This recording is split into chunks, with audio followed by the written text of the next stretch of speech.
Mom, those treasures. Mom, those treasures. Wooden metal garage. Well, all right.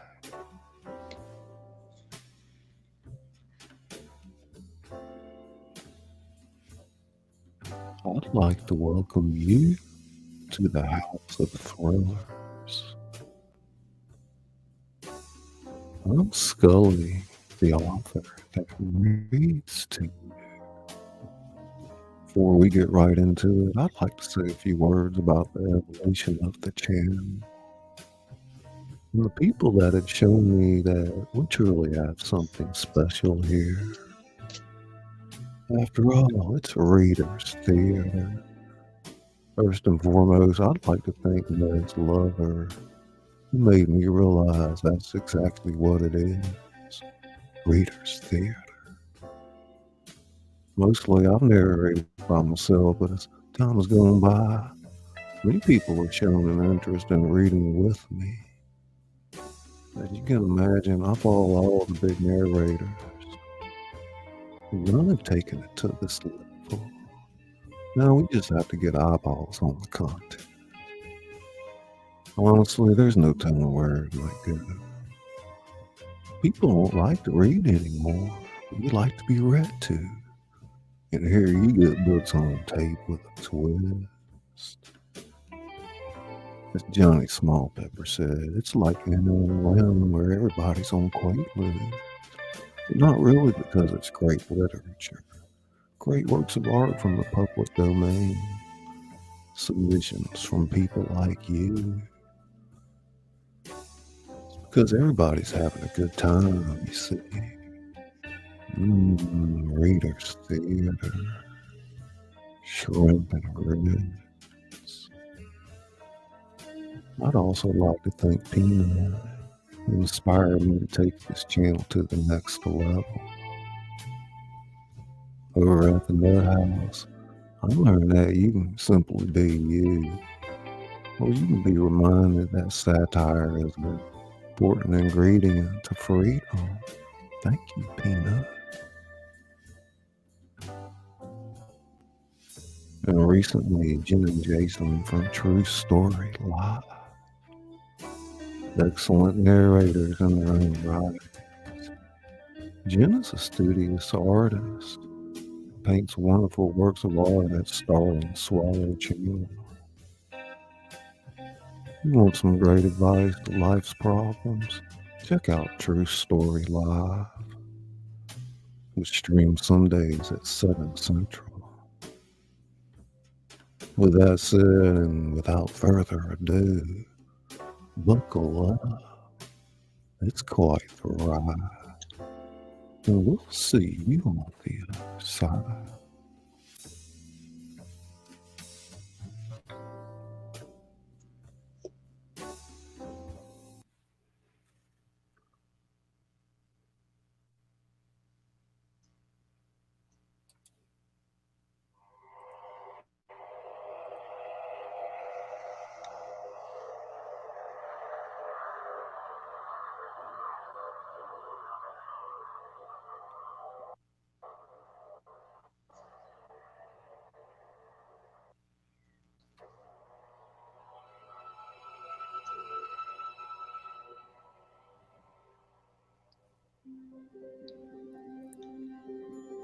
Splinter blue light in the center of the picture.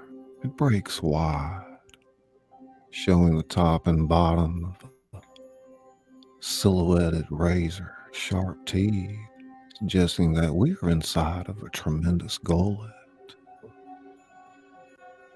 looking out at onrushing undersea world at night. We cut to the exterior of Amity Main Street at night. Quaint little resort town is quiet in the middle of the night. A ground fog rounds a corner and begins spreading toward us. Fills over sidewalks and streets like some biblical play.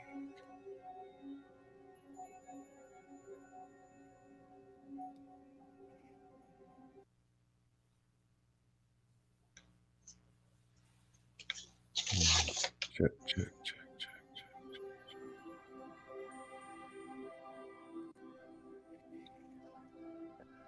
Behind the low dunes are the dark shapes of large, expensive houses. All right, StreamYard.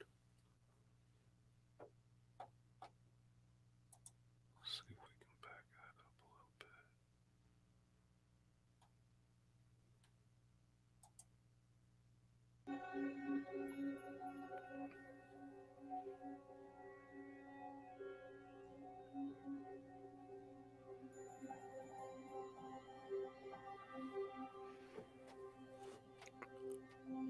A bonfire is blazing.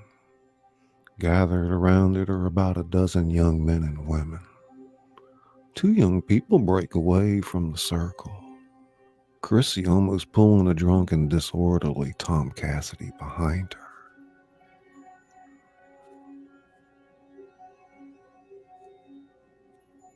Chrissy is already in full flight.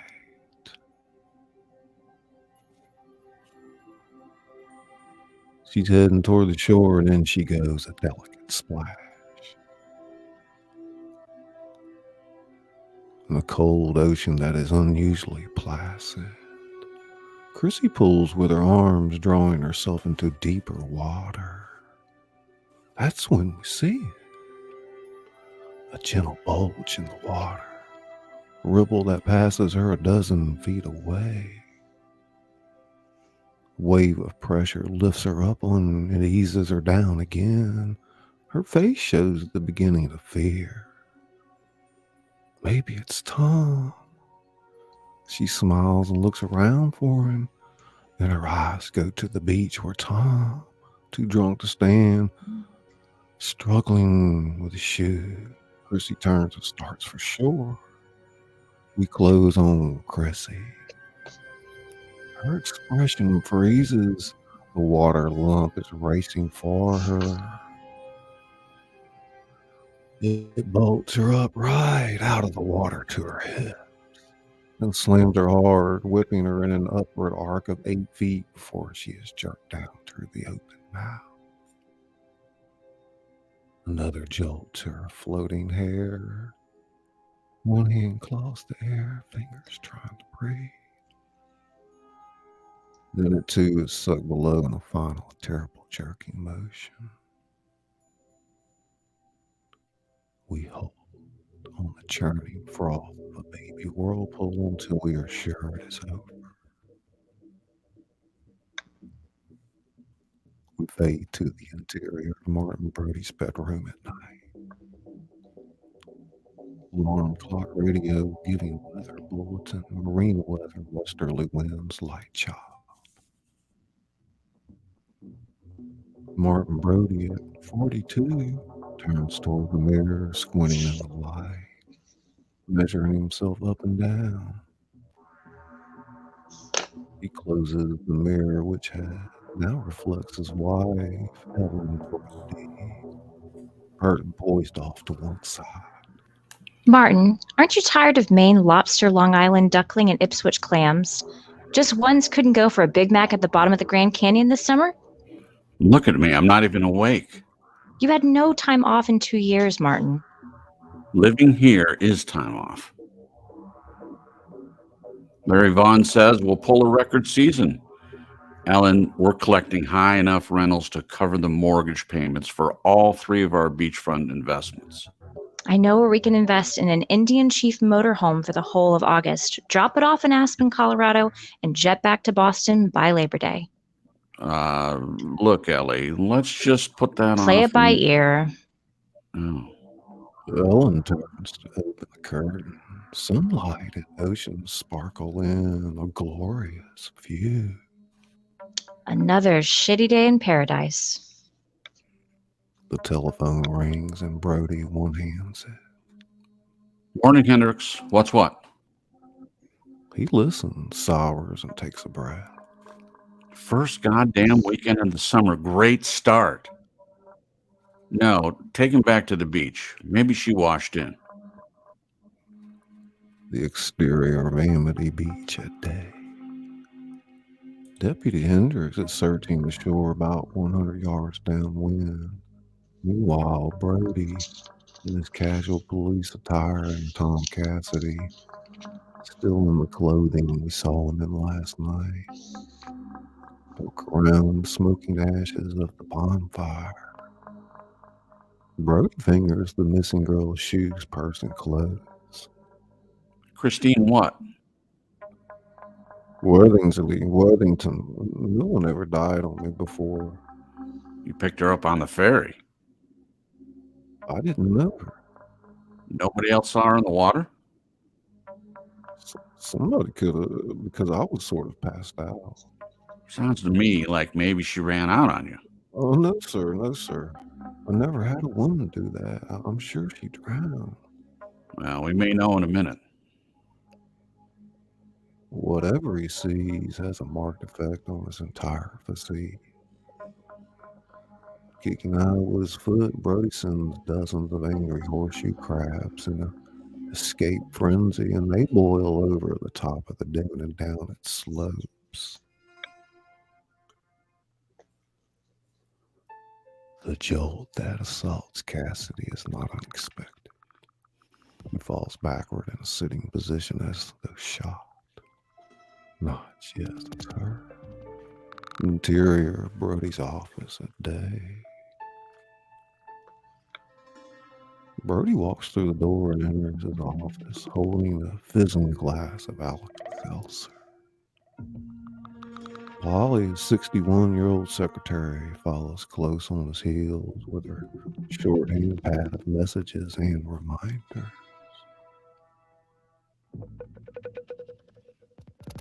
Mute, Nez. You're muted. This is no order of importance, Chief. There's a meeting on Amity Town Council on Aging this Monday night, Benton Court Hall. Fire inspector wants you to go over the fireworks site with him before he catches the 1 o'clock ferry. Mainly have a batch of calls about that new karate school. Brody has just typed the girl's name. He skips the space to call the bell. He just under it types the next of kin and information he has collected from her wallet. Cyril's rent-a-bike, the Rainy Ale, Tisbury's Hardware. They all say it's those 9-year-olds from the school practicing karate on those nice picket fences. Phone rings and Polly picks it up. It's the coroner. Somebody pass away in the night? Brody nestles the phone between the ear and collar, listening as he turns to the typewriter. Jesus, Santos.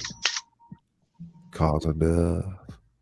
Line rolls into place. Shark attack. Brody leans forward, staring at what he just wrote. Polly cocks her head and removes the phone from his ear. What's the matter? Polly, I want to know what water recreation the Island Fathers have on for today. Right this minute? Brody gets up and moves hastily toward the door. Brody's outer office. Cassidy and Hendricks look up as Brody enters. Where'd you hide the beach closed signs? We never had any. What's the problem? The exterior of Linwood's at day. Brody emerges with enough poster board, wooden stakes, nails, paint, and brushes to close every beach on the island. He starts back the way he came when Hendricks shoots up the street in a patrol jeep. He stops fast enough to call attention and leans out the window. I sent Sammy ahead of me to the South Chop Beach until I can make up the signs. Let Polly do the printing. There's a scout troop in Avril Bay doing the mile swim for their merit badges. I couldn't call them in. There's no phones out there. Oh, brother. Give me the keys, Lenny. The secretaries are moving 4 8x10 glossies of beachfront. His house is displayed when they're revealing Larry Vaughn, the mayor of Amity. He's exchanging anxieties with Ben Meadows, the coroner Santos, and 2 other city selectmen. They come out in a group, reach the sunlight, and squint down the street as Brody careens around the corner and out of sight. Deputy Hendricks, laden with arts and crafts, passes them on the street front. What do you got there, Lenny? We had a shark attack at South Shop this morning, Mayor. Fatal. Got to batten down the beach. The Vaughn group exchange horrified looks, but we get the impression it is not in response to the shark attack news. Who you told this to, Lenny? I just found out about it, but there's a bunch of Boy Scouts in the water a couple miles down the coast from where we found the girl. Avril Bay, thereabouts. Chief went to dry them off. Take my car, okay? You come with us, Lenny. I've got all these signs here. Come on, it'll give us time to think about what they're going to say. The exterior of Avril Bay at day. A flotilla of 20 exhausted Boy Scouts around a life buoy. It marks the quarter mile. A rowboat with Scoutmaster and Bullhorn keeps pace. On the beach, 2 older Sea Scouts time the event with stopwatches.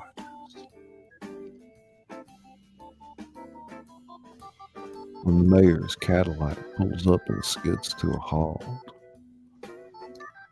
Brody pauses momentarily as Mayor Bon emerges, trying to affect an easygoing appearance. Reaching Brody, he slips an arm around his shoulder, trying to slow him as Brody leads the gang toward the breakwater and the slocking Scout. Where are you going to get the authority to close the beaches? Are you asking me as the mayor or as a real estate broker or out of a friendly interest or what, Larry? I just want you to be aware of what you're doing before you tinker with the lifeblood of all those sage and discriminating souls who elected you. Next week's the goddamn 4th of July. We got a couple thousand summer people coming over here who gladly use Cape Cod beaches if they can't use ours. So what you're suggesting is we lay out a smorgasbord for the shark?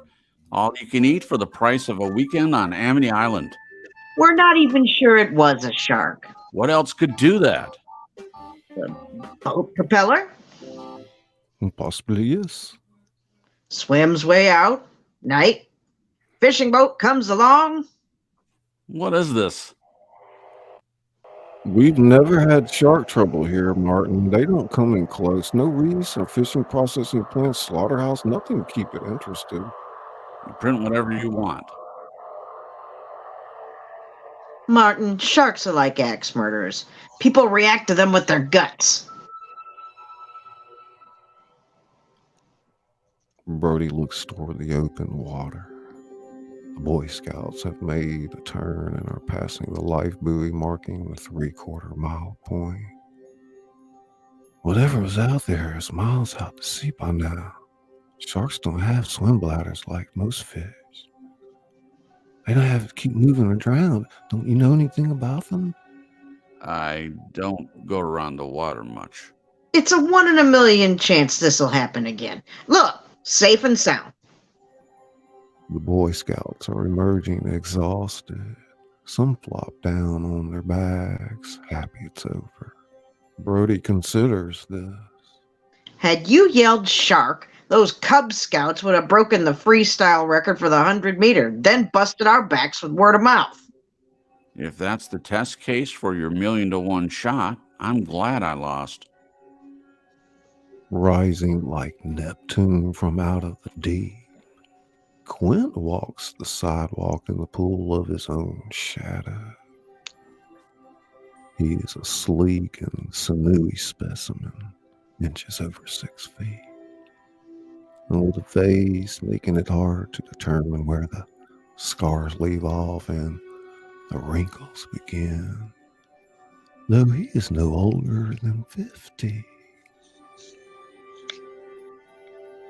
The interior of Amity Music Store at day. Quint brushes against the counters. 4 spools, number 12 piano wire. Catch any monsters lately, Mr. Quint? Quint's eyes never leave the little boy.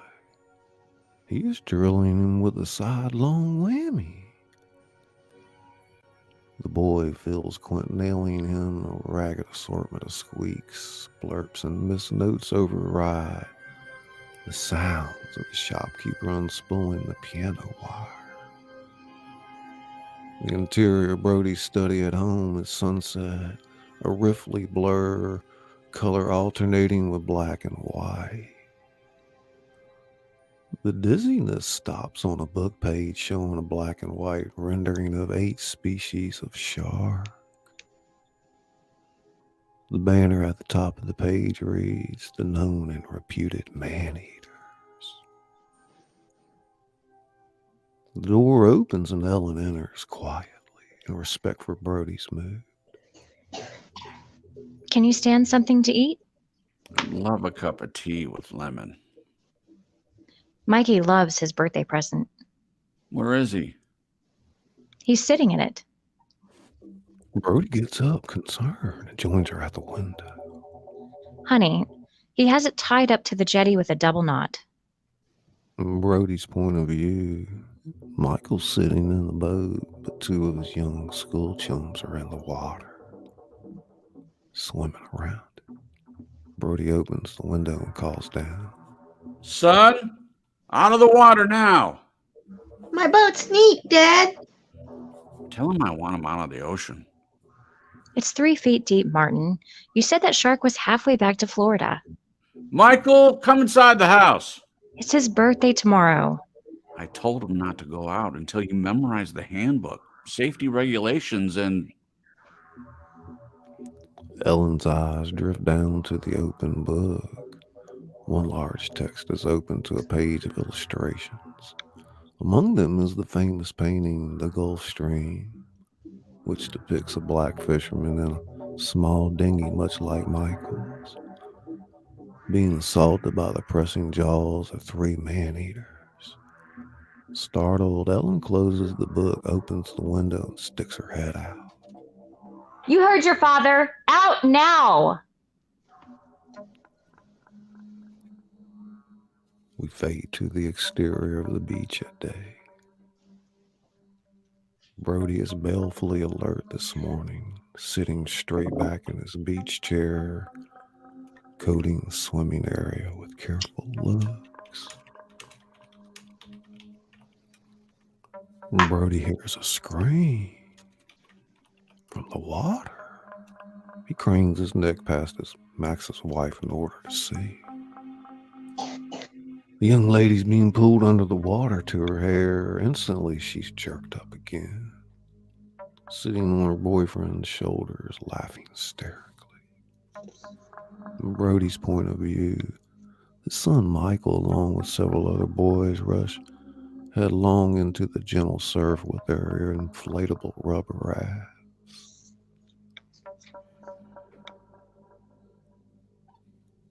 It's underwater at day.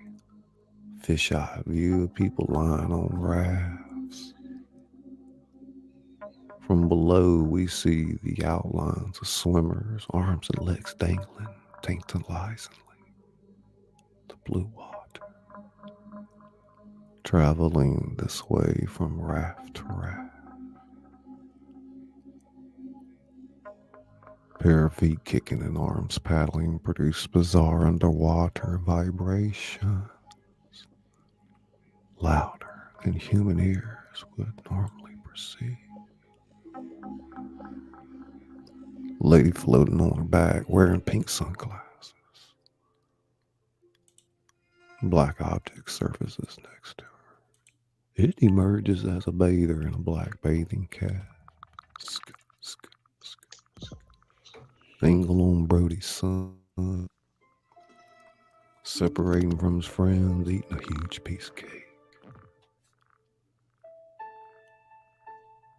Angle on a group of kids on rubber rafts, beginning a water fight.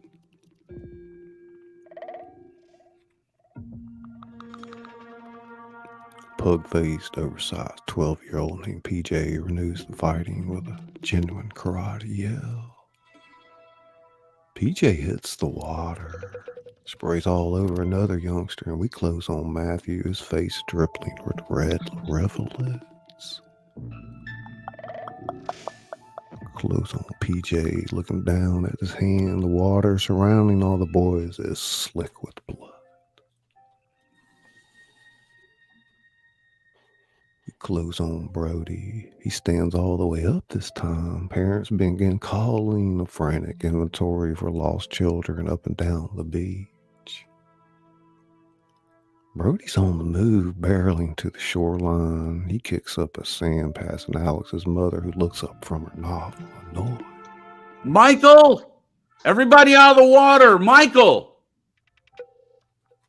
Other names from hysterical parents as the panic of yet an unseen tragedy rises.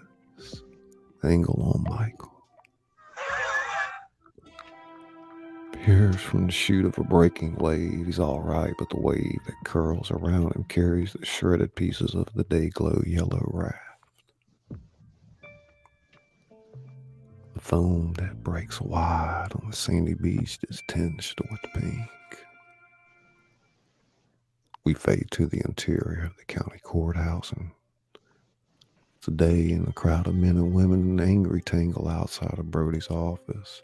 These are the shop owners, real estate brokers, hotel managers, and selectmen of the island. I'm glad everyone could make this meeting. Why don't we wander down the hall to my office where there's room? And don't keep us in suspense, Mayor. What's the verdict? Bon cannot bring himself to say it right away. Larry and I have agreed to close all beaches for a limited period of time to give us a chance to contact the Port Authority. Well, that could take all summer. 24 hours. We never agreed to that. I do a thrifty business here, but I'll not see it flourish at the price of any more lives. 3 reservations canceled, and I still have August rentals open. So do I, Martha. So do I. We have no way of keeping the lid on what happened yesterday. There were well over 100 bathers on the beach, 3/4 of them from the mainland. I'm not interested in participating in any cover-ups, Mayor. I wouldn't worry too much about that, Max. The president himself couldn't stop the mushrooming at this point. Selectman then heard her almost whispers in Bon's ear. Couldn't we just say the kid drowned? We couldn't even find the little bastard. The interior of Quint's chum shed at day. Quint is hacking slabs off the well, which his marine machete and his mate Salvatore rolls an empty barrel to the grinder. Where do you find this whale anyway? Way out. Dead as a doornail. How come harpoons holes in him? Quint doesn't reply as he hacks away. The mate rolls away a full barrel. You hardly never use this chumming for shark. For some kinds. Quint muscles a new slab into the grinder, slowing it to a low growl as it purees the blubber. Go hose the deck. We're chartered for 9 a.m.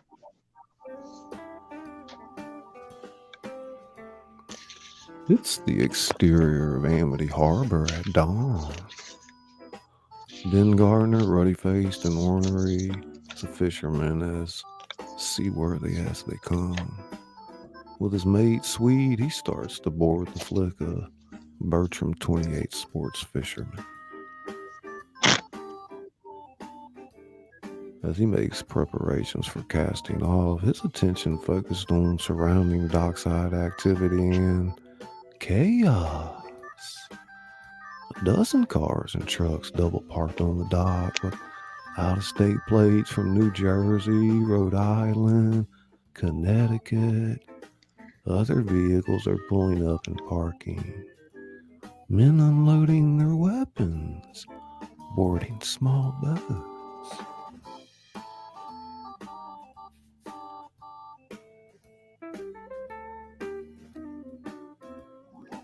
Hendrix. Christ, Martin. The Kinter lady must have taken out an ad in Field and Stream. Looks more like the Harvard Lampoon. Brody looks over at the dock rail and boarding. 8 men have piled into a tiny glaster and are now loading various and sundry weapons, from crossbows to spear guns. Isn't there a limit to how many men those boats will carry? Sit down next to me, son, and we'll find out.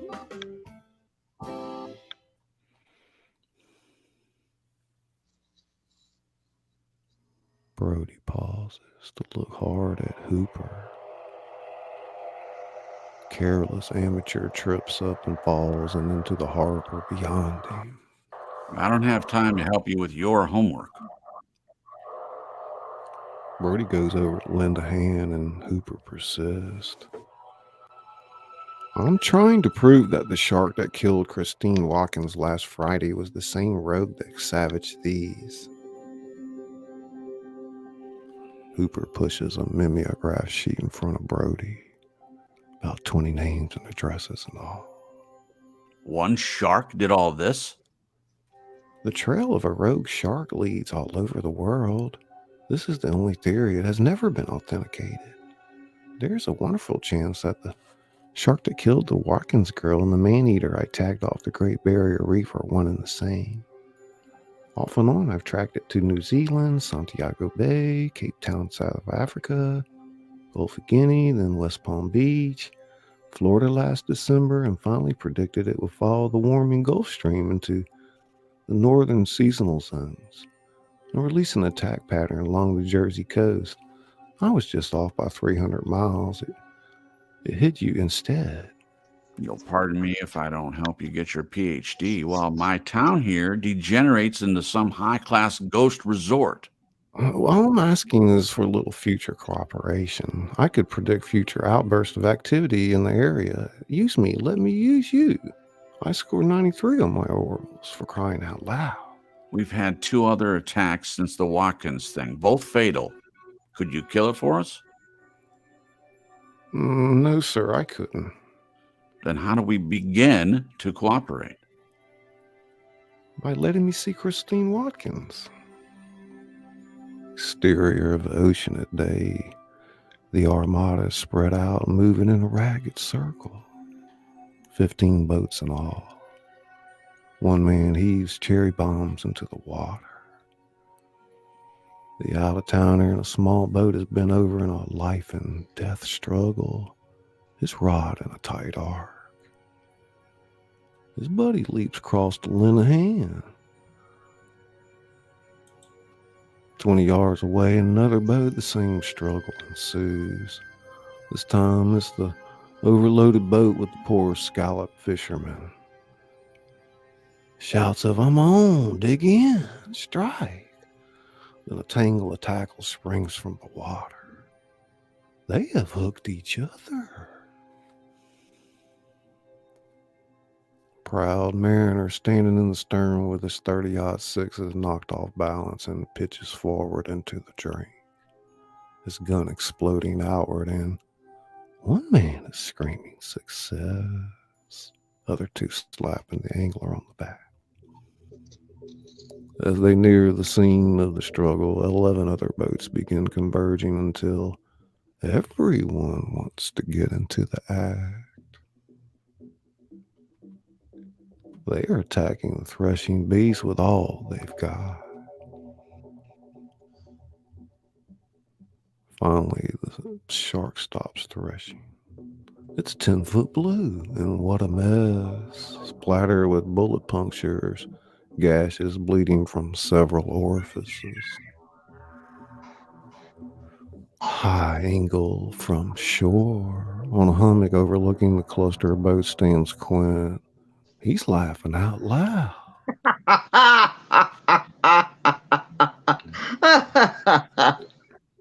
Below, the circle of boats tighten around the spreading stain of crimson. Exterior of the morgue at day, and Hooper measuring the bite marks of the day-glow raft with his dial calibrators. I've heard the boat propeller story several times, and the nocturnal hatchet murder story, the dashed upon the razor coral story, the little boy was never found. They're very successful creatures, sharks. 80 million years of antiquity for the species of great white. Family goes as far back as 300 million years. Plenty of time to get good at what they do. An attendant flies into the room, joyfully out of wind. They called from the dock, Mr. Brody. They got it. And close on Hooper. He appears stunned. Close on Brody. Enjoying a lightheadedness he hasn't felt in weeks.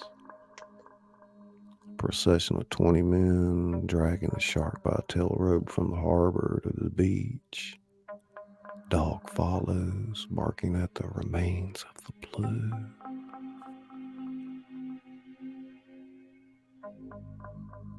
As they arrive at the beach, Meadows takes charge. I want a good one for under the headline. Near the water, get a group shot with the shark. Use it on page 1, 6 inches by 6 columns center. Some of the men have run ahead, happily knocking down some of Brody's no swimming signs. In the background, voices, laughter.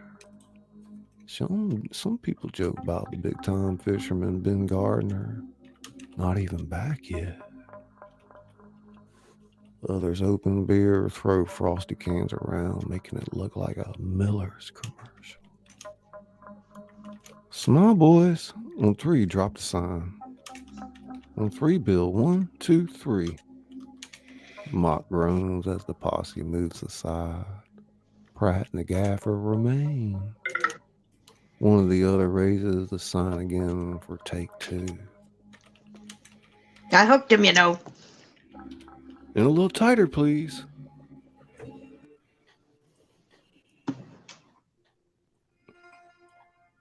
Better check this bastard. My fault, guys. Better check this bastard. The gaffer pokes the eye. The blue shark is wide awake. A vicious lunge in the opposite direction that snaps the gaff and Pratt's hand completely in half. Christ, ain't he dead? Hooper walks over to the shark, eyeing it with both amusement and disappointment. Yours? No, this one's blue. I hooked him. Is this the one? It's sure big enough, 10.6 feet. Hooper is reeling in his thermometer. I'm not so sure. Blue sharks pretty much operate on the warm water law. Limit their attacks to 70 degrees and up. Ocean's 55. Who is this guy? The great white's body temperature in the lateral musculature is almost 18 degrees above whatever the temperature of the water. I don't know if this is our bite culprit. If you'd seen the fight he put up, you'd shut up.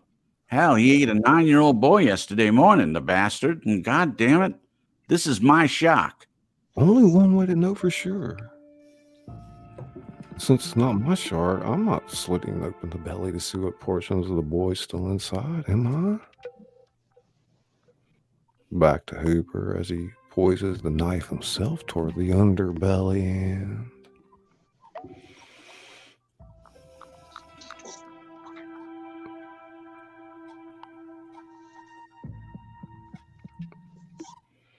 We fade to the underwater sequence with Hooper. Hooper descends in a froth of bubbles. Warily he turns in full circle with his hot light. At first we see nothing out of place about the flicker except that it is lying so low in the water. But as Hooper travels the bottom looking for damage, he comes across a jagged hole 2/3 of the way forward. We close on the hole. Ben Gardner's dead face. Eyes and mouth gaping in frozen horror. Skin pinched like a prune. Close on Hooper, he bumps his head and trying to get away. Mask filling with water. A white, it's a great white. I knew it. Looks like he died of fright in there. No shark did that to a boat. Hooper rolls up his sleeve and one stroke of the tooth shaves all the hair off his forearm. One this big could do anything. 17 feet from interior to posterior. No shark grows 17 feet, for Christ's sake. The famous Swedish naturalist Linnaeus believed that the great fish that swallowed Jonah was not a whale but a great white shark. Love to prove that, wouldn't you? Get it into the National Geographic. What should we do about this white? The longer there's nothing to munch on here, the better your chances he'll go. It means, of course, you keeping the beaches closed, but you're fishermen in port. The other alternative is non-corrosive 100-gauge steel mesh, say 30,000 feet of it around your bathing area. Concrete blocks and installation would run you 4 or 500,000. That is, unless you could sneak a deputation from the federal government. He's getting swallowed, doesn't it? Vaughn is apoplectic. His seemingly dead cigar glows again. He takes Brody by the arm, leads him out of earshot of Hooper. Maybe we can make it up in August. That beach will be open on the 4th of July, damn it. We have to give this a couple of weeks. A couple of days. And that's enough. I'll have to think for some reason to keep the grease from flying. In the meantime, I want that shark killed. Either do it yourself or hire a pro, but go door to door with this offer. No more of this bounty crap. The exterior of the dock area. Day. Hooper's loading some mainline floats and smelly bait fish on board. Brody and Deputy Hendricks are supervising another loading activity. 6 local fishermen are converting their 16-foot fiberglass double outboard into a gunboat. Don't let them out of your sight, not for a second. Stay at a discreet distance, and damn it, Lenny, no shark talk. The way the sound carries over the water, you're a dead giveaway. Who's with him? Local hire, I don't know. I want to hear from you, Len. The interior of Quint's residence at night. Entering Quint's abode is not unlike a spooky ride at Disneyland. Placement of objects, the dungeon lighting, the tendrils of smoke and dust in the air makes a visitor wish he were carrying a 100-watt light bulb. There's gear everywhere. The walls are adorned with jerky shark hides, cold ropes dangle like serpents above a galley stove that leaks smoke and holds 2 weeks' worth of filthy dishes. Into this orifice of decay, Brody enters, and from his point of view, we see Quint hunched over a tub of steaming borax. I know it's late, Mr. Quint. Quint lifts a ghastly set of dripping jaws from the solution. Snappy little novelty item. Looks up at his gallery of jaws. No offense, you guys. Very touchy. All set for the Hallelujah chorus and stuck on the first note. Brody enters the room like he's treading on hot charcoal. I would have called you, but you know... Oh, you would, sweetheart. I'm Chief Brody, Mr. Quint. Suits me. I'm a social undesirable myself. Listen, we've got this shark and we want to try to... and your great big white. Who told you?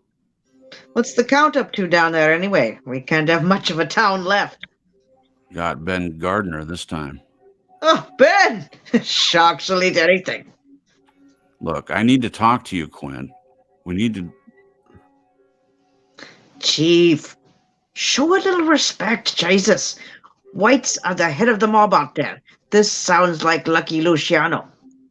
Ever caught one? 13-footer and 115. Teenagers.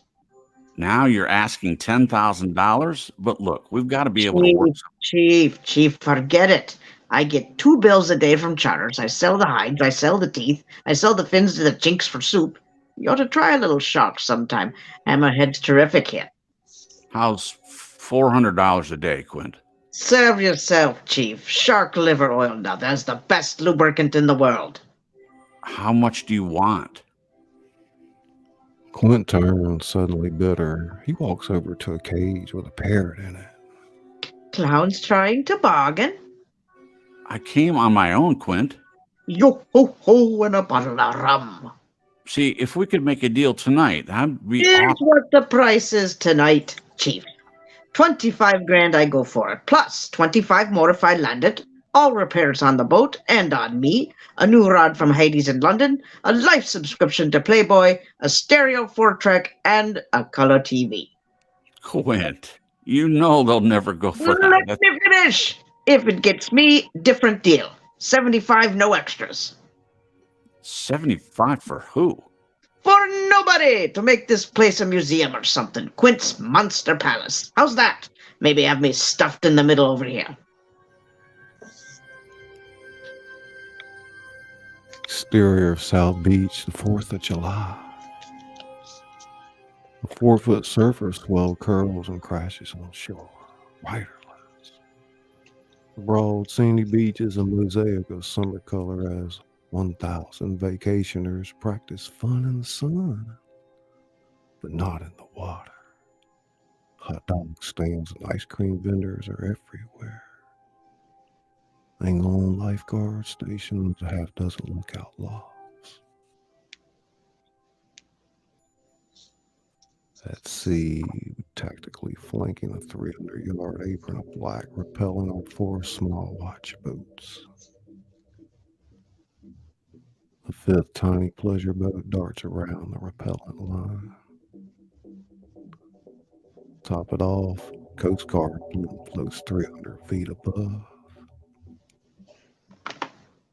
On shore, a crunch of gawkers make life miserable for a mobile TV crew of their van-shaped unit. A graduate from the Columbia School of Broadcasting is interviewing Martin Brody in front of dozens of camera-conscious kids. Will you be going for a dip, Chief? No, I'll be sticking to business today. As you see, we have spotters up and down the beach, and out there's the Coast Guard, state police, county police. Everybody's cooperating on this. The question is, if it's so unlikely as you seem to think. It never hurts to play it safe. Thank you, Chief Brody. Let's do a group at the hot dog stand. Hendricks is on the radio while the Coast Guard spotter works the sonar. Anything? Thought I saw a shower. Pinned to the water and the interior of the blimp. Breathtaking view. The blimp spotter looks down with naked eye and binoculars. Nothing from up here, Daisy. Over. False alarm. Must be this glare. Angle on the beach, clothes on Brody. Keeps walking down the beach, threading this way through the happy hordes. A group of youngsters playing with Michael Brody's dinghy, they are hauling it toward the surf. Hey, Mikey, you're not going to go to the ocean with that, are you, son? I'm all checked out for light surf, and look at it. Do me this favor just once. Use the ponds. Dad, the ponds are for old ladies. Just a favor for your old man. Sure, Dad. Clowning, posing, boasting for the cameras, dozens of youngsters riding baby waves. Stand on their heads on the shoulders of friends. Waves swim out, kick up the water. TV cameramen are going crazy. Suddenly his walkie-talkie frizzes and the blimp spotter voice overloads the speaker. Blimp to Daisy. Red 4. Red 4. The Coast Guard sonar operator spots it and pales. Slick black dorsal fin is slicing away toward the swim area. Jesus Christ. Rigid and choked, he almost breaks the send button trying to transmit. Everybody out of the water. Everybody out. Please. Leave the water, please. Hooper is on his feet. The lifeguard next to him begins blowing on his whistle as we close on Brody, shouting hysterically into the walkie-talkie. No whistles. No whistles. And dozens of bathers halfway out of the water turn to sea. More whistles and they start toward shore. Loud hellers sounding more urgent now, and a contagious dread seizes one person after another. Entire groups of people begin pulling towards shore, some of them obviously trying to control a growing hysteria in others. Boats 6 and 7 are converging, heading toward the repellent line as if tracking an underwater shadow. It is beyond the repellent cordons and heading into the crowds. People begin screaming. Kids are suddenly separated from their parents. Others seem to forget how to swim.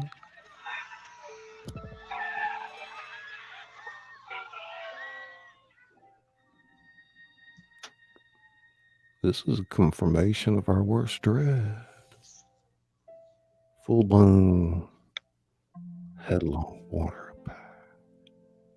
Screaming vacationers claw their way over the bodies of the less able. Some literally attempt to walk over the bobbing heads and glistening backs of others, pulling for dry land. Horrified faces. Brody enters shot, yelling into his walkie-talkie. Hooper charges past him to help an old man out of the water. He returns to pull several others to their feet. 1,000 survivors pack the beach, standing absolutely still. Muted sobs, whimpering, coughing.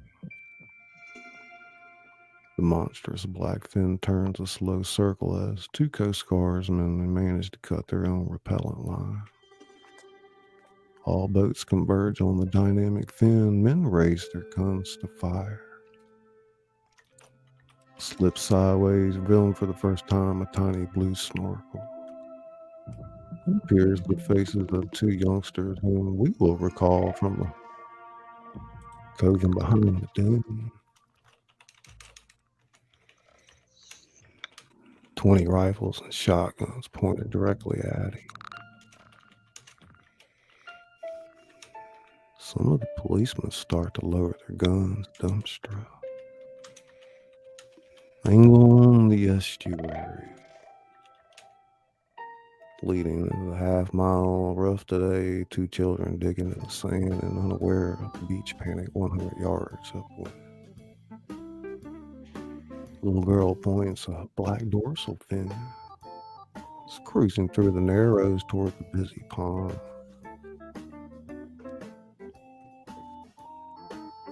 Angle on the pond. Michael's tacking full sail. Finn's huge black and red crosses behind them. They are not yet aware. A renewed cry of "Char! Samicha Pond!" Clothed on Brody, he turns. Oh God! Running through the slogging sand. Block the estuary! 3 boats racing to carry out the orders. The black fin repassing the 2 children, racing to get out, racing into open water. Fading into the interior of Quint's shack at dawn. The 1940s hit Hubba Hubba Hubba blares from the new stereo. Barbara Walters blares from the new color TV. Brody has the look of a man who has gone without sleep for 2 days. He slouches in the fighting chair, watching Quint, who is shoving Salvatore toward the door. You know which kind, stupid. The whale meat. Get him out of the deep freeze and on board. It's done. Quint picks up a harpoon, tests the point, sharpens it on a shark eye. And where would you like this shark delivered, sir? Anywhere we can see it's dead. You want him gift wrapped? Call me as soon as you have some news. What is it now? We see Salvatore afraid of him, but resolved. I ain't going. I ain't going. You ain't what? I ain't that crazy. That's what. Now, I brung in some mean big mothers with you, but I'm resigning on this. No, sir. Mutiny on the Bounty. I don't mess with nothing built like no station wagon. 18, 20 foot. How much do you want? Not with no man-eater. He ain't gonna live to no reputation on me. Go load up. That's all I'm going to do. Quint picks up the length of the rope and starts to coil it, turning to Brody. Might have to wait till I dig up another. I'll go. It's the angle on the pier. Brody is walking down the pier, bundled in foul weather clothes like a tenderfoot sea scout. He carries a shopping bag and an overnight kit. Quint can't help himself. He guns the Orca's diesel engine, sound like a wolf whistle. Well, shiver me timbers. Brody's helped unsteadily into the boat. Even now, he's beginning to look sick. Bow, stern, aft, forward, port, starboard. Got it? Good. The Orca's drifting in neutral. The ocean's like gelatin. Sun sucking heat waves from the surface. Brody's reeling with nausea. Hooper's up at the wheel on the fly bridge. Don's a baseball cap and aviator sunglasses. Quint's firmly situated in the fighting chair, reeling in the bait. All three have the look of being on open water for the better part of the day with no luck. Keep that chum a-going. We got 5 good miles. Don't break it.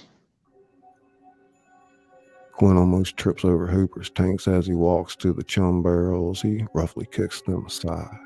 Fancy goddamn toys. Careful, compressed air. You crack that and it explodes like a bomb. Cluttering up me deck. Quint takes a wide, red strip of whale meat and gnarled squid from the garbage pail and searches for number 2 hook rig. That from a pilot whale, too?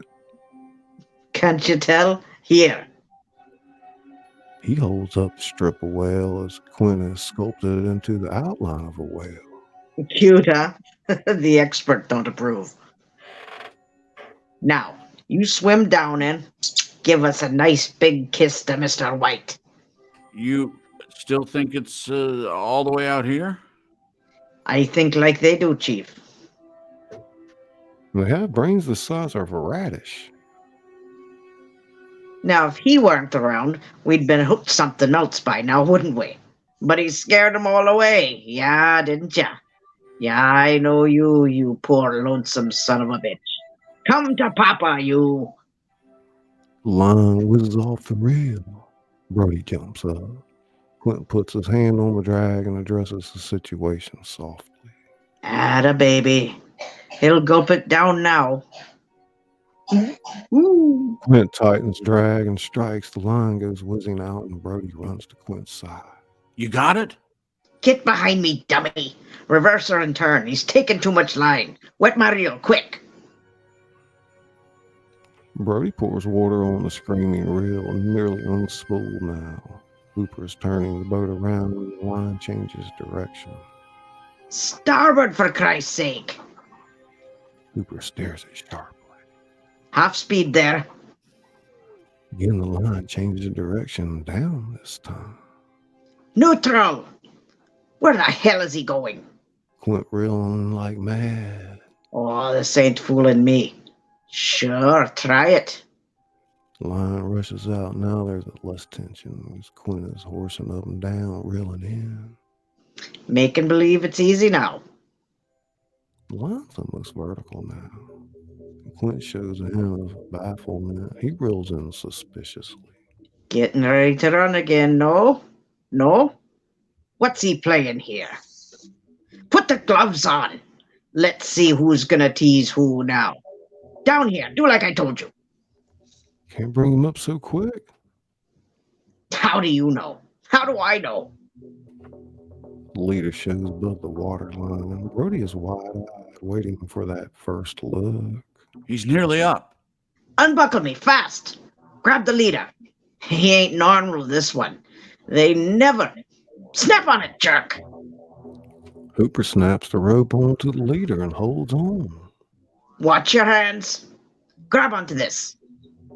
Before he realizes what's happening, Brody is clumsily clutching at the big rod. Paul. Quint skips away from a harpoon. He picks up one from the row of 12 and turns. That's when the leader lashes free, sending Hooper crashing backward in a serious fall, and the rod whips his Brody's forehead, drawing blood. Quint snatches up the rod and reels in. The wire's been bitten through. Sure, you're having a ball. Sprawled, get back up here. He's hurt. Okay. What's the point with hooks and lines? Don't tell me my business. Quarter mile that way. Full throttle. Hooper shakes off his dizziness and obeys. Brody watches Quint rig up a new leader, hook up the same bait. I don't understand, though. How you expect to pull it in? This fix him to the surface. Got that? Then I can jab him, understand? Think I'm gonna haul it in like a catfish? Close on Quint, looking stunned. Close on Brody, moving back, eyes wide. Close on Hooper, moving closer, aghast, combined point of view. We see the shark. First the jet black fin, then the head and upper jaws 20 yards off. It finally submerges, veering off to one side with a neat slap of its tail. Angle on Quint, he puts the rod away. Jesus. I heard they got that big. Closer to 30 feet. 25. And 3 tons of him there. Where'd it go? A wail of a thump jolts the orc. Quint grabs for a harpoon and Brody pulls his snub-nosed special from his shopping bag. Hooper sees the panic on Brody's face and reaches a hand to him. Put that away! Quint on the pulpit, harpoon poised. Once more. Once more. Whoa, Quint almost takes a tumble into the water. We see the glistening back and thin below. Plants the harpoon, the great white slaps the transom with his tail and sounds, inserting the coiled rope and barrel. The rope reels out in a blur, and Hooper pins Brody out of the way of the spinning coil. Just in time. Barrel with the flasher attached, literally somersaulting out of the bow, missing both men's faces by inches. Quint is already poised, feet pointed with harpoon number 2. Angle along the ocean.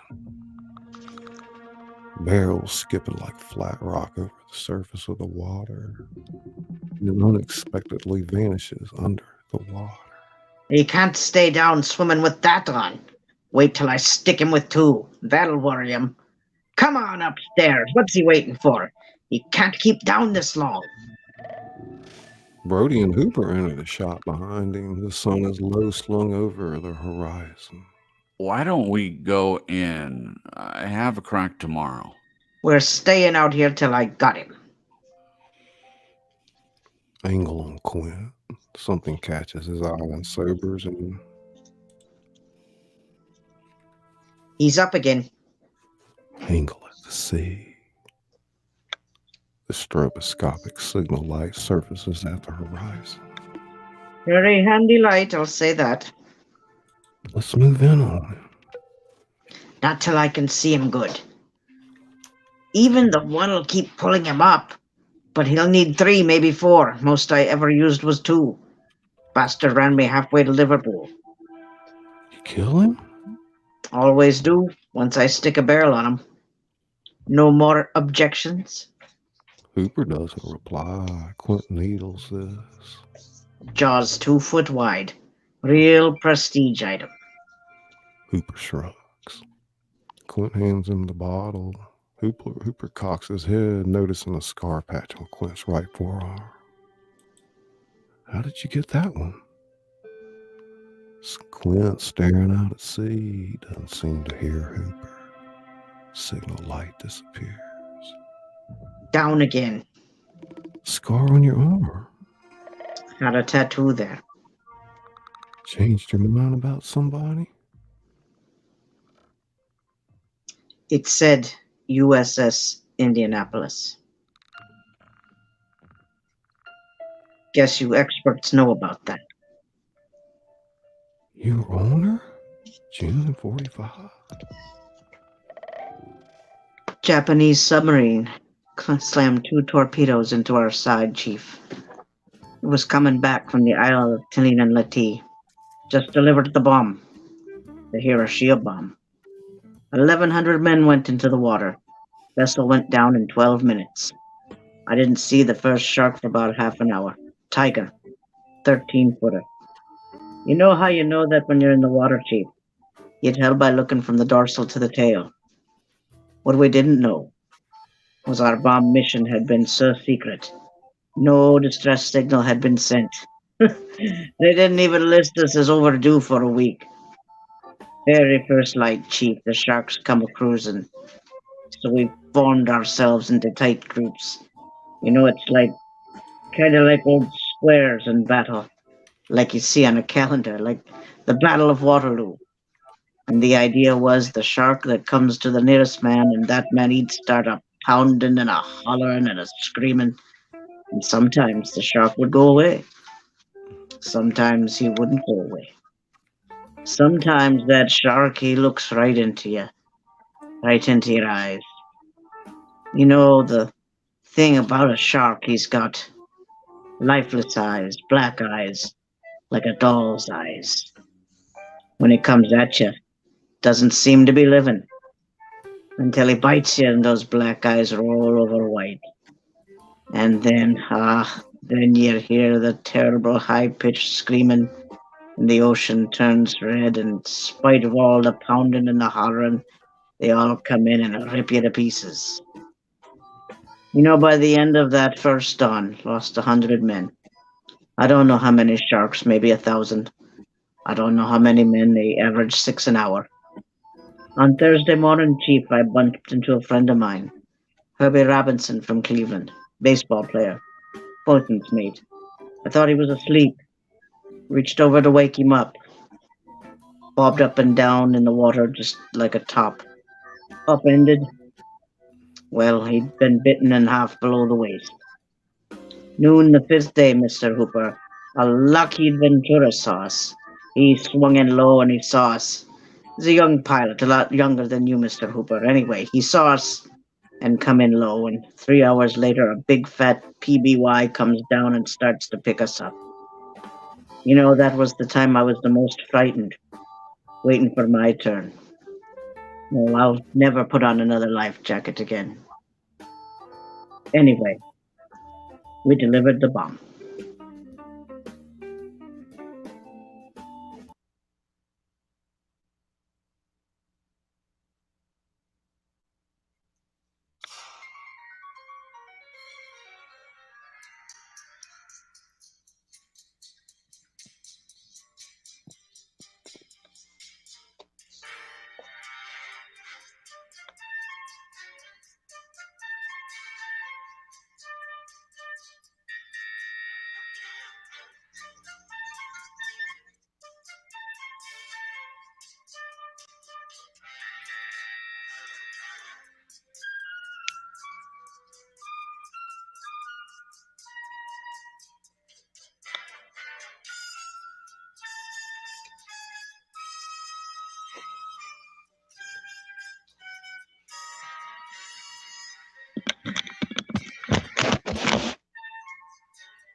hoping for the next time that we talk.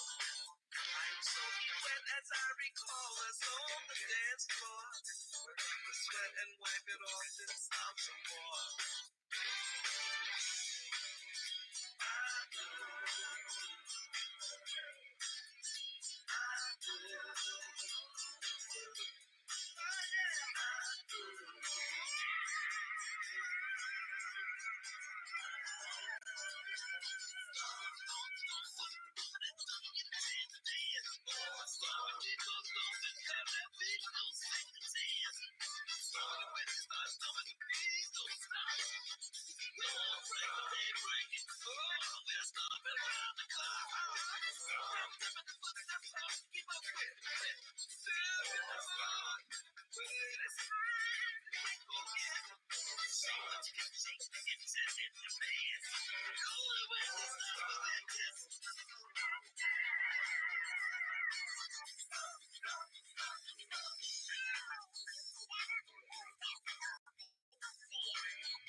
Fly me to the moon, let me play among the stars. Let me see what spring is like on Jupiter and Mars. In other words, hold my hand.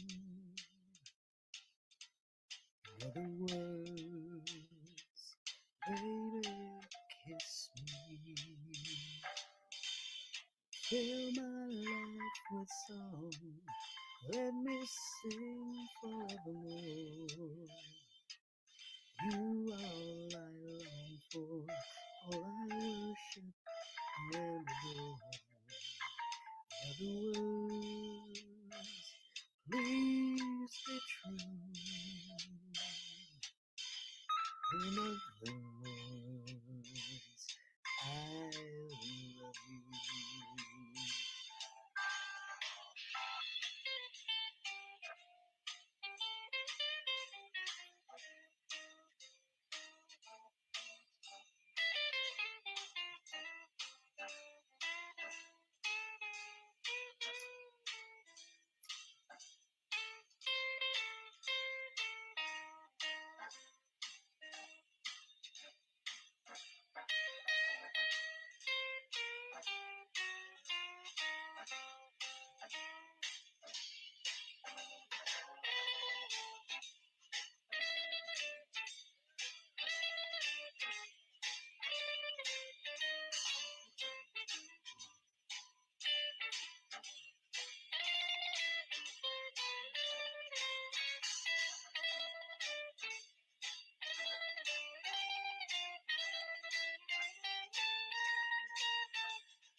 Show me the way to go home.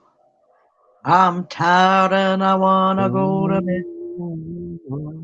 I had a little drink about an hour ago, and it went right to my head.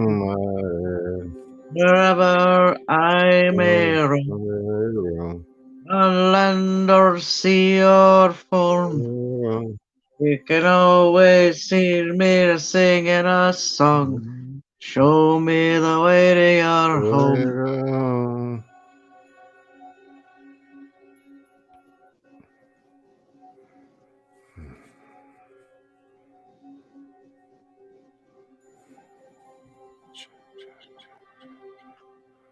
A seizure of violent shaking and a horrible splintering and popping noise.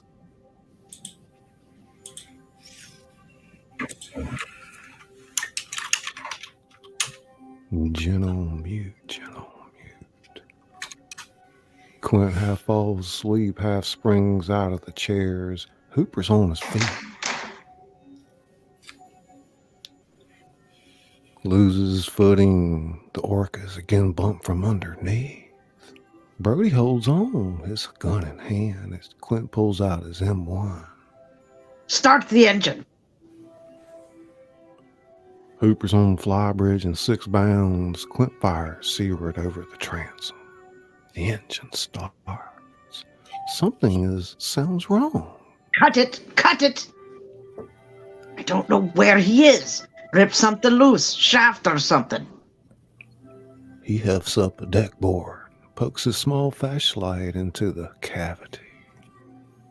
Start the pump, goddammit! Are we leaking?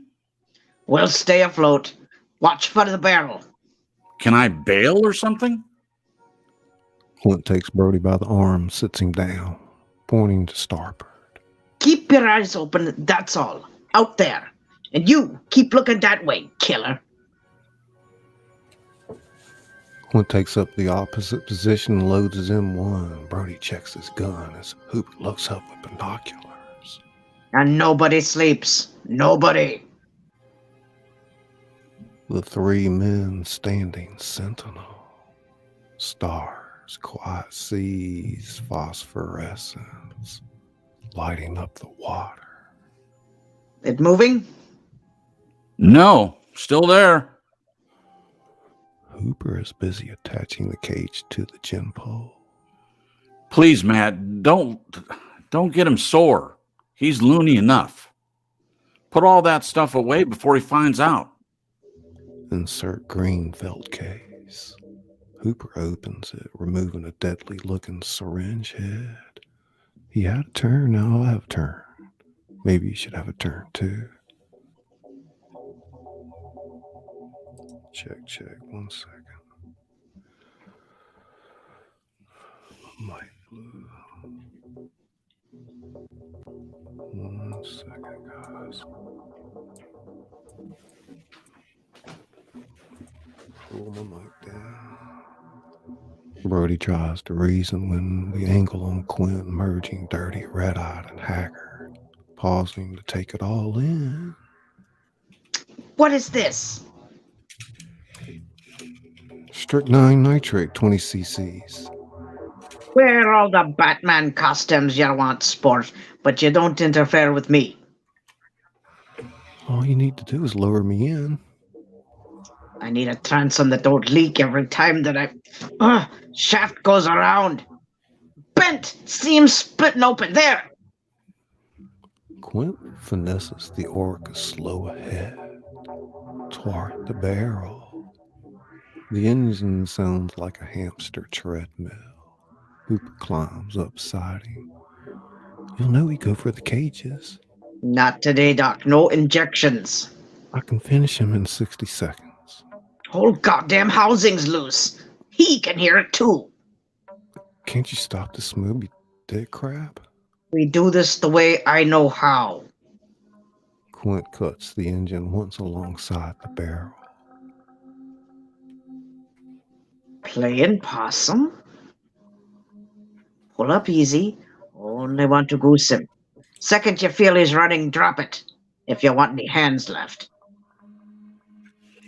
Both men are draped over the side, their chins almost touching the water on the aft side. From the opposite starboard direction, fully unfastened from the barrel, comes the great white.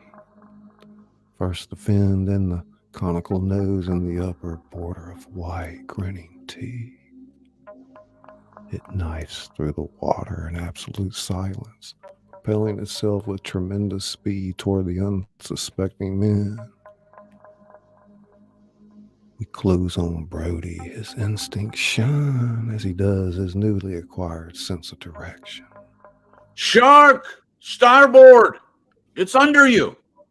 We close on Hooper and Quint. They turn just in time. The long spine stretch saves them from instant decapitation. The great white passes the transom, the harpoon still in its side and trailing 5 feet of chewed-off cable. The monster rolls on its side and looks at them as it passes. Then, with a great sweep of its tail, it lashes the side of the boat, ripping the rope from Quint's hand and shearing off 5 square yards of paint like a lathe. Haul in that rope, it can foul us. Start the engine. Easy, it'll tear right out. We can't do it ourselves. Shut up. He chewed through this. He cracked your boat. Radio in for help. Pump her out a little. I mean it. Send out an SOS. Don't make me laugh when I'm working. I'll do it. Brody heads off for the cabin. We close on Quint. Terrible look comes over him. He raises up and starts after Brody. Brody disappears into the cabin, and Quint pauses outside and sees Quint's lead-centered baseball bat. His callous hand grabs it up fiercely, and interior of the Radio Shack, Brody picks up the radio, flicking on knobs and lights on the complex console. Beg your pardon. Angle on the doorway. Quint appears, silhouetted in the hot light of the door, raising his bat. Duty first and pleasure after. Close on Brody, looking up in horror. Close on Quint. Brings down the bat with all the strength he can muster. Sparks fly, lights blink and go out, and plastic and sections of metal ricochet all over the cabin as Quint demolishes the ship-to-shore radio. Excuse me. If you were 10 years older, Brody would be on the floor with heart failure. Close on Hooper urgently pointing. Coming right to us. Quint grabs up his harpoon. No, coming at us. Slow ahead. He'll slam us head on. Slower. Throttle back. Angle over the bow. Sharks closing the gap faster. Hard to port. Hooper pulls up the boat into a tight turn, and Quint has a shot at the upward rolling flank. He sinks it with careful precision. Try shaking that out. Brody emerges from the cabin as the rope zips overboard and the barrel catapults into the air before plunging into the ocean in a cloudy splash. This won't kill it. Swing around. After him. On the fly bridge, Hooper can see the fin racing ahead of the barrel, diving down, up again. Quint prepares another iron. More gas. Go to half. Get me right alongside him. The engine thuds and knocks. We can't rev it up this high. Watch it. Attaboy. Quint leans Attaboy. to one side, harpoon over his head. The great white breaks water and Take two. They're small. he sinks it deep. We hear shots. As the new rope whips out, Brody can be seen standing on the gunwale, clutching the steel cage with one hand, firing his pistol at the shark with the other. Quint shakes his head in amused disbelief at this as the barrel goes over. Don't shoot him anymore. He's crazy on his own blood already. I can't stand here doing nothing. Order in the court. Water level angle. He has seen the two barrels pop to the surface. 3'll do it. He's having trouble with 2. Wide angle of the orca. The boat is jarred violently from side to side as the underwater force of the great white jerks and heaves him to and fro, up and down, side to side. Fly bred with Quint sees the fin ahead. It is pulling the boat. Get tired. That's the idea. Here's a little reverse for you. Shark leaps partially out of the water. The sight is both horrifying and awesome.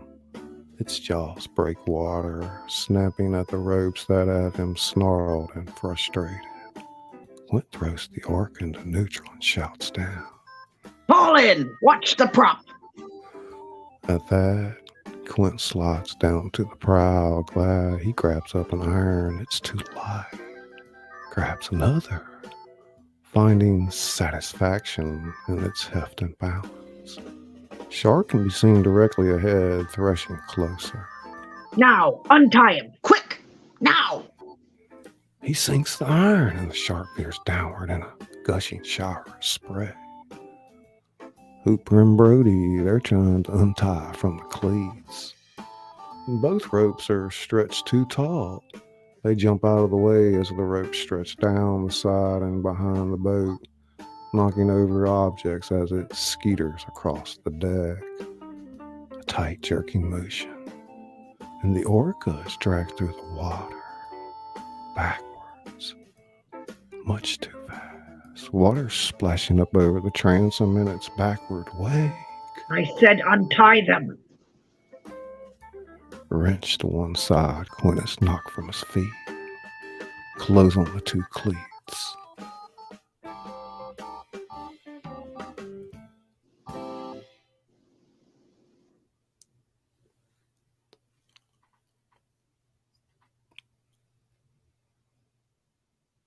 Oh, 1 second, dang it. I forgot to loop that, you guys.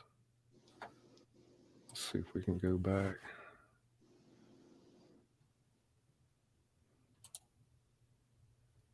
The joys of live streaming. The thrill of live theater. Pop, pop, pop. 1, 2, 3. The barrels surface. Ready for more. He can't go deep now or far either. Not with those, not for long. Brody looks down at his feet. There's salt water up to their shoe tops. What about us? Have to pump her steady is all. Quint tosses Brody the hand pump, then picks up his 30-06 and checks the load. Maybe a brain shot. One lucky hit.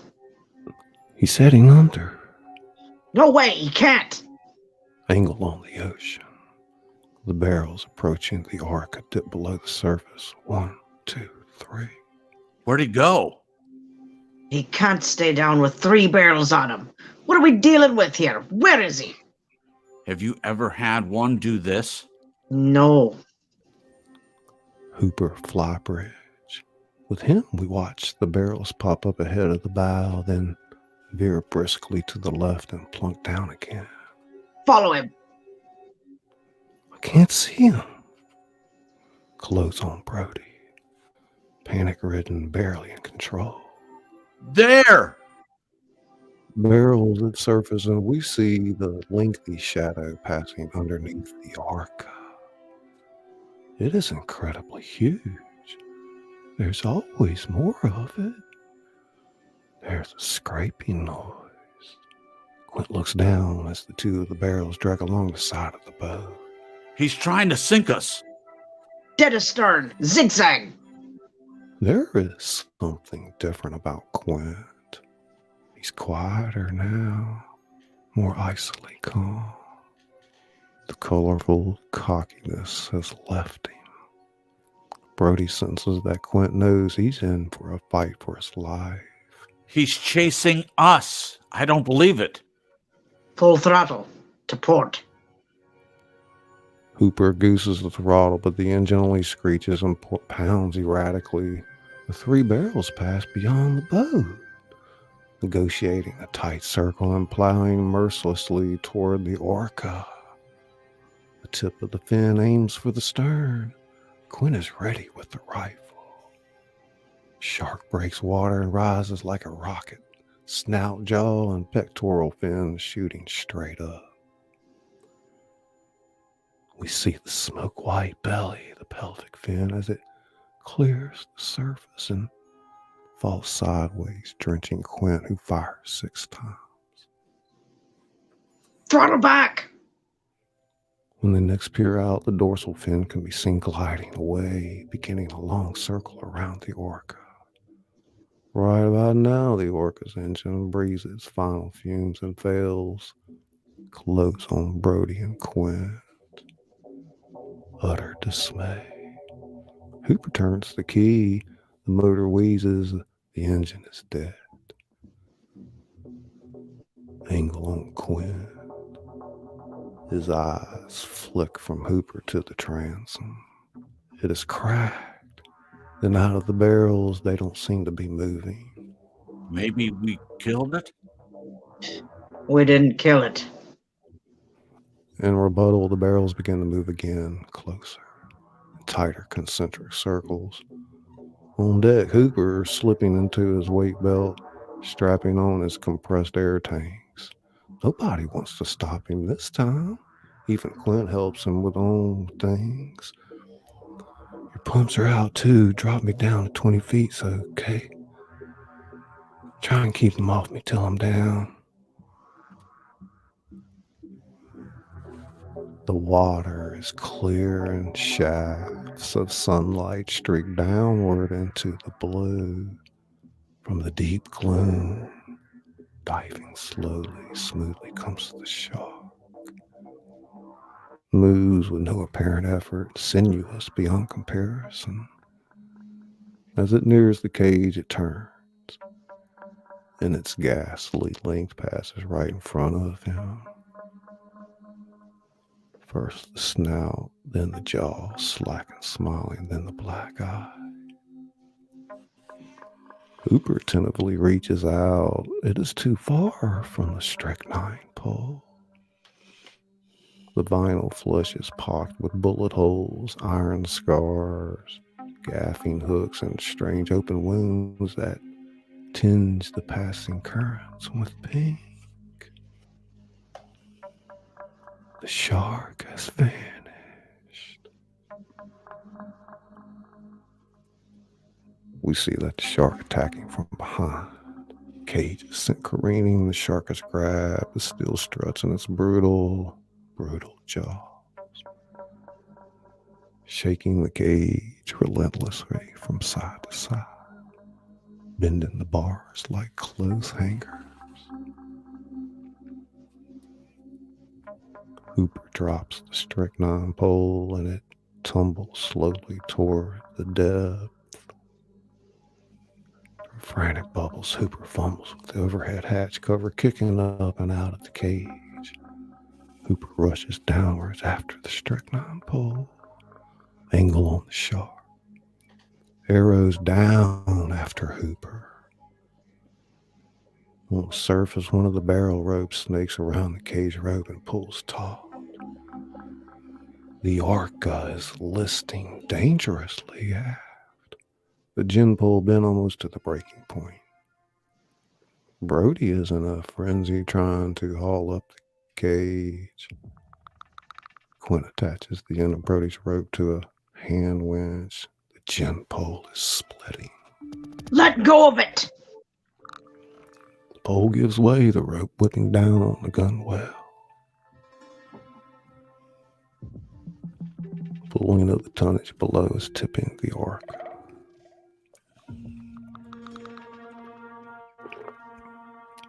Dragging it. Quint won't give up the winch. Brody hauls on the rope barehanded.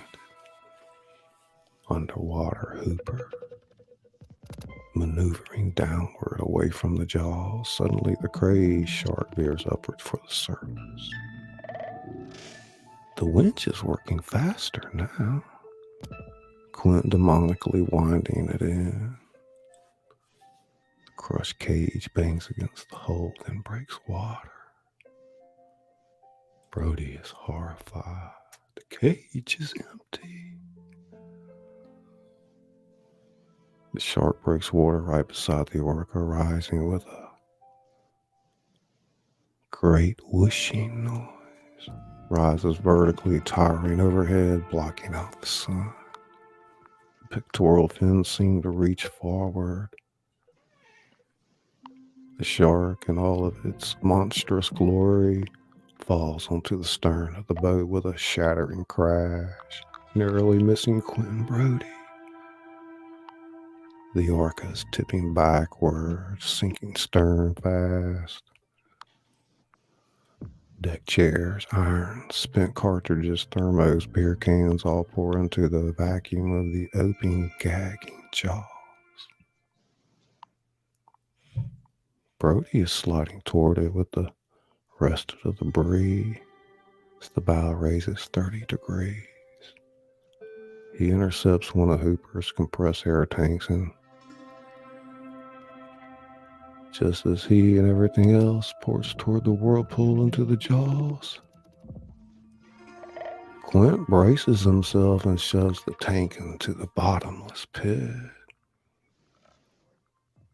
But the shark has managed to hook his pant leg. We see Quint's eyes bulge like ping pong balls. The razor sharp orifice and is cut in half at the belly. Shark twists backward into the water. Hooper rises and is peering around for Brody and Quint. Shark is spinning in crazy circles, the head thrusts indicating that it can neither dislodge nor swallow the silver tanks. It bites down at It bites down at 15 tons pressure per square inch. The tanks explode.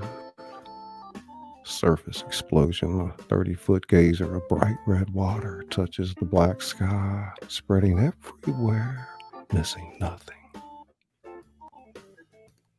The surface of the orca sinks with a rumble. We close on Hooper on the surface. Raising his mask from the water, he kicks toward Brody. Underwater, the steel gray body of the shark is falling away, an apparition evanescing into the darkness, sinking in a slow, graceful spiral stopped by the bobbing barrels. Surface Brody and Hooper. Brody is holding on to a cushion, barely afloat in shock. Quint. He's dead. Yeah, we're gonna have a long way to go. High shot, the two tiny miserable heroes swimming from the debris. We fade out. The end. I'd like to thank everybody coming to the House of Thrillers tonight. Let's give these fine folks a big hand. Hey, Nez. Hey, Jason Jim. Woo! Stars. Thank you so much, everybody. Thanks, everybody, for coming. After party stream, after this stream, I'm not going to start while you're doing yours, Scully. I'll go after you're done. Okay, yeah. I wanted to check in with I mean, you. honestly, there were less hits than I thought there would be tonight. Same as here. far as technical stuff goes. I That know. went pretty well. We maybe got lucky. Who knows? So, Nez, when we came back from intermission, I was singing along with you guys, and I didn't realize I was muted. Oh, you were It's muted? okay. It's Oh, gosh. Muted. I'm singing along, and I think it sounds great mixed with you guys. And then I look down and see that it was muted the whole time. I feel like Damn it. You know, I have just one thing to say to y'all in this wonderful community. You know, I before we started tonight, you know, I did acknowledge this is kind of some new stuff for me, and I thought I gave credit where it was due, but we'll just leave it at that and let, you know, things be the way they are or whatever. He had to have not heard the beginning of the stream. If you're saying that you didn't get credit and he already got credit, then, you know, I mean, you said very nice things about him to start off with. So I was a little unclear as to what in the world. So. Yeah, well, it just makes you kind of sad. it is.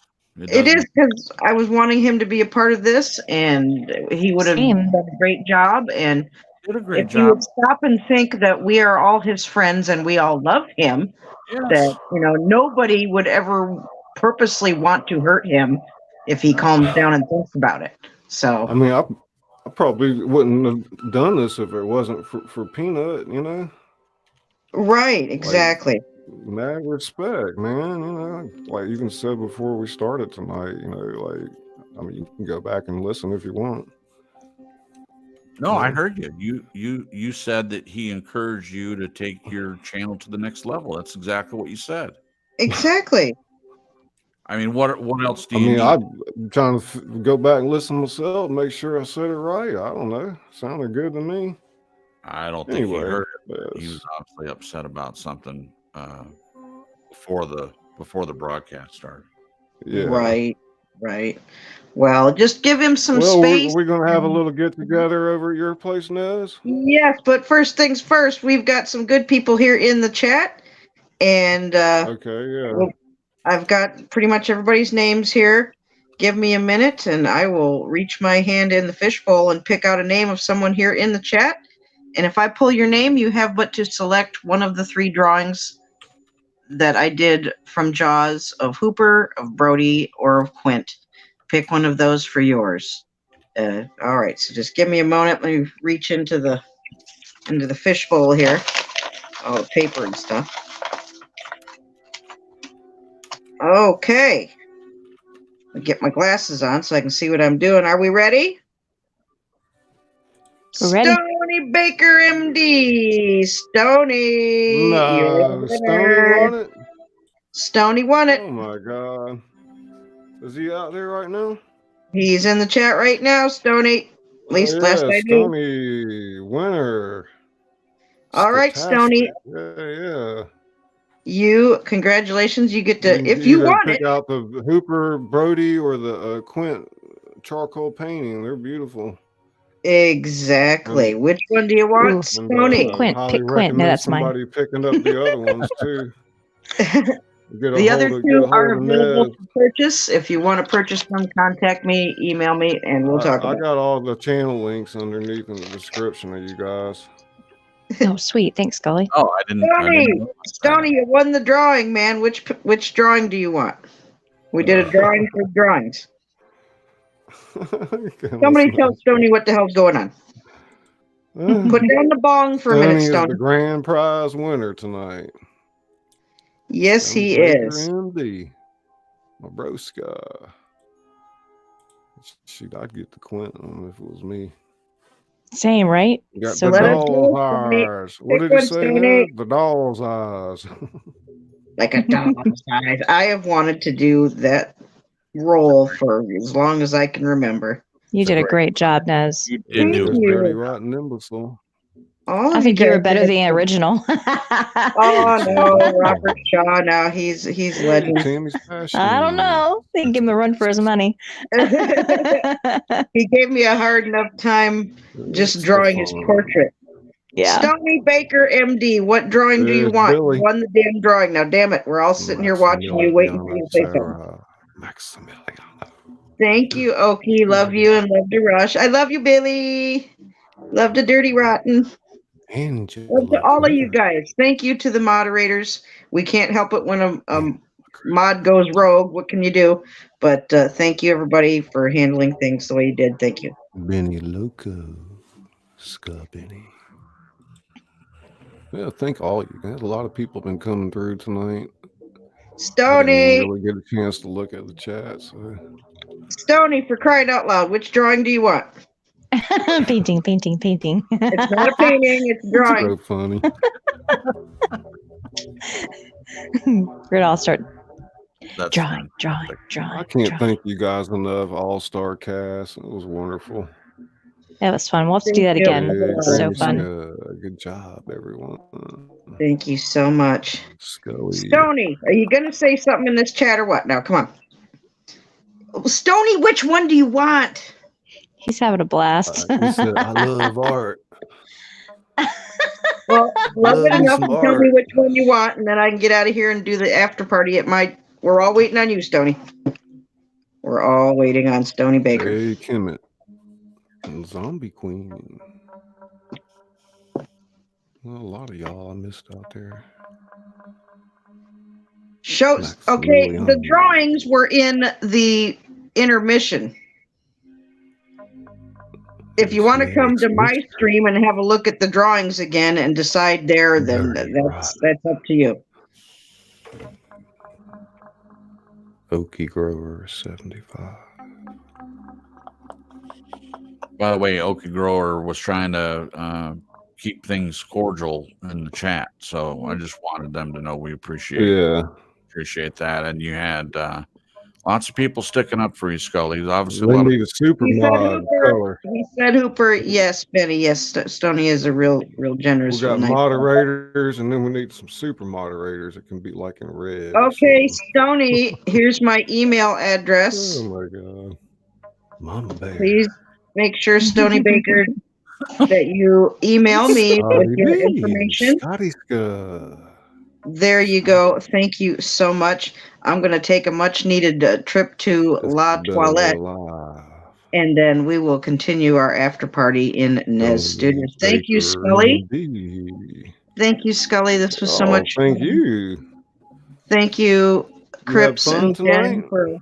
I had a wonderful time. Thank you Yes, so us much. too. Well, we're going to be doing the Christmas Carol, so we'll probably Oh, do yeah. Oh, auditions yes, for the we'll be doing parts. that again. Absolutely. I'll Some be of you guys reprising will my be roles kind of in the Christmas grandfathered Carol. in on parts, but there's a few that'll be open. Oh, yeah. Scully, is there some lady parts? I don't mind doing the men. Yeah. That sounded funny.